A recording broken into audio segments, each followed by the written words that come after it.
All right, last part of week 2. We are on Friday the 11th, and we have upper body, and we do have 2 parts. We have first part, 4, 5, or 6 rounds, tricep kickbacks, alternating bicep curls, tricep dips, and W curls. And then for part 2, we have plank presses, which is to a timer. Okay. So tricep kickbacks. We did this in our complex.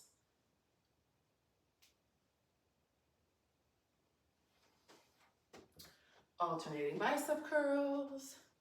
That's why the number is 24, because we're doing both arms at the same time. So instead of 12 and 12, it's just one straight shot of 24. Tricep dips. So you need some sort of height for this. It's not ideal, but things are like stabbing the back of my arm, but it'll do. It will do. And W curls.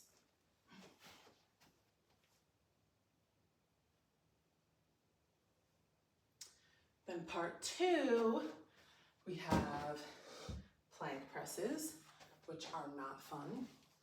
These can be done kneeling or regular plank. So I'm just going to show you kneeling just because I feel lazy. And then you're going to switch starting hands, which means I'm going to start with my left instead of my right. Okay, and you're going to do 2 starts with your left, 2 starts with your right, which is why you're doing 4 rounds. So it does not matter if you alternate them or if you do the first 2 on your right, the last 2 on your left, doesn't matter. Okay, so tricep kickbacks, we did talk about this. I'm just going to show it again. You're going to be in that kind of semi-hinge motion where you're slightly bent forward and your arms are going to be tucked to your side, and you're just going to push them straight back and return. Straight back and return. If you did not watch the other video with the complex, watch for this dimple in my arm. That is where I'm working. So the tricep is the back of your arm, okay? So that one's pretty simple. Alternating bicep curls.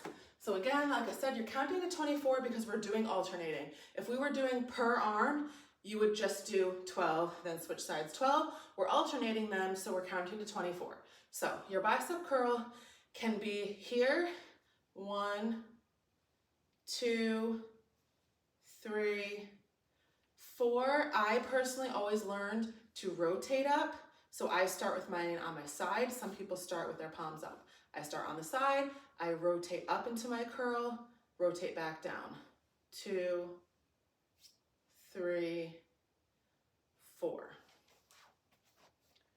1, 2, 3, 4. So when you bicep curl, you want to be very in control. You don't want to be hoisting, moving your back in any way, okay? And you also want to have some sort of tempo when you do it. So with the example I always give is 1, 2, 1, 2, 3, 1, 2, 1, 2, 3, or you can do, I mean, it doesn't matter. You can count however you want, but typically the release is a little bit slower than the up. So you shouldn't look like this, okay? That means that it's definitely not heavy enough and you're just doing it too crazy. You're never actually hitting the full contraction. So up, slow, lower. Up, slow, lower. Up, slow, lower. Up, slow, lower, okay? Tricep dips. So I was just saying when I was doing it, this chair is not super ideal because the way that the armrest comes off, there's like an overhang, so it was like banging into my arms as I was doing it, but you get the point. You're going to be on some sort of height, so it could be a couch, chair, a stack of something, doesn't matter, but you have to be, you can do these on the ground in like a crab stance and dip down, but I don't like that one. I don't like the range of motion. I don't like how it's awkward on like which position your hand is in. It can be a lot on your wrists. So this can be a lot on your wrists too, but I prefer this way. So I have my hands, so my fingers are facing outward, okay? I'm kind of gripping the edge of the chair. My legs are straight. To make it a little bit easier, bend your legs. So the closer your legs are to your body, the easier it will be because you're technically supporting less of your weight. The more outstretched your legs are, you're supporting more of your body weight, okay?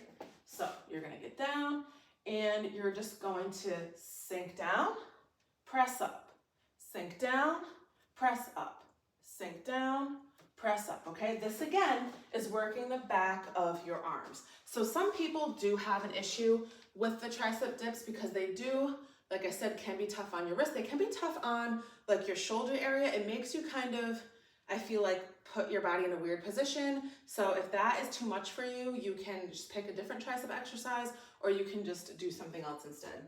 Our W curls, this is just a different variation of our bicep curl. So the W curl, you're starting with your hands, palms out, but also diagonal. So if you're somebody who bicep curls and you start here, with the W curl, you're shifting. So I am kind of on the side, I'm diagonal, and when I curl up, I'm curling on the side. So regular bicep curl would be here. So see how I'm off to the side of my W? I'm here, okay? So my elbows kind of stay close to my side. When I come up, looks like a W. This is my W curl. This is just putting the pressure on a different area of my bicep. So the same way that we move our feet to put pressure on different areas of our legs when we do squats, it's the same idea with our bicep curls. So if I'm here or if I'm here, it's targeting a different area of my bicep. That's why we do different variations, okay? That's your first part. Our second part is plank presses. So you're gonna go into your timer, Tabata timer, and you're gonna manipulate it to say 20 or 30 seconds of work. So you're gonna pick, it could be 22, it could be 25, it could be 30. You're going to pick 30-second rest. We're all gonna rest for 30 seconds. And our rounds per Tabata, RPT, is going to be 4 because we're gonna have to do 2 sets on one arm and 2 sets on the other. As I said before, it doesn't matter if you're alternating or if you do the first 2 rounds on your right arm, the second 2 rounds on your left arm. It doesn't matter, but 4 rounds per Tabata means you're doing it 4 times, okay? So plank presses, I'm gonna show it to you kneeling, but it can be done in regular high plank or on your knees, or probably even up against a chair if you had to. So what you're doing is starting on your elbows, you're gonna pick a hand to start with. So I'm gonna pick my right hand. I'm gonna press up with my right, up with my left, down, down, up, up, down, down, up, down, down, up, down, down. You can imagine how much more difficult that is in high plank. Then, when you hit your second round, if you decide to alternate, now you're gonna start with my left hand, or I'm gonna start with my left hand. Up, down, down, up, down, down. Rest, timer's gonna go off, switch back to my right hand. Last round, I'm gonna start back with my left hand, okay? So again, you're either going to do both on right, second 2 on left, or right, left, left. You are here, you are pressing up, down, down. Up, down, down. So if you choose to do high plank, then you're going to want to get a little bit wider of a stance because of the movement. Like I said, you might be able to do it on a chair. I guess it depends how your chair is, but yeah, I guess that would work. As long as it's a sturdy chair, you could definitely do it on the chair. So pick whatever works for you, and that is the end of week 2.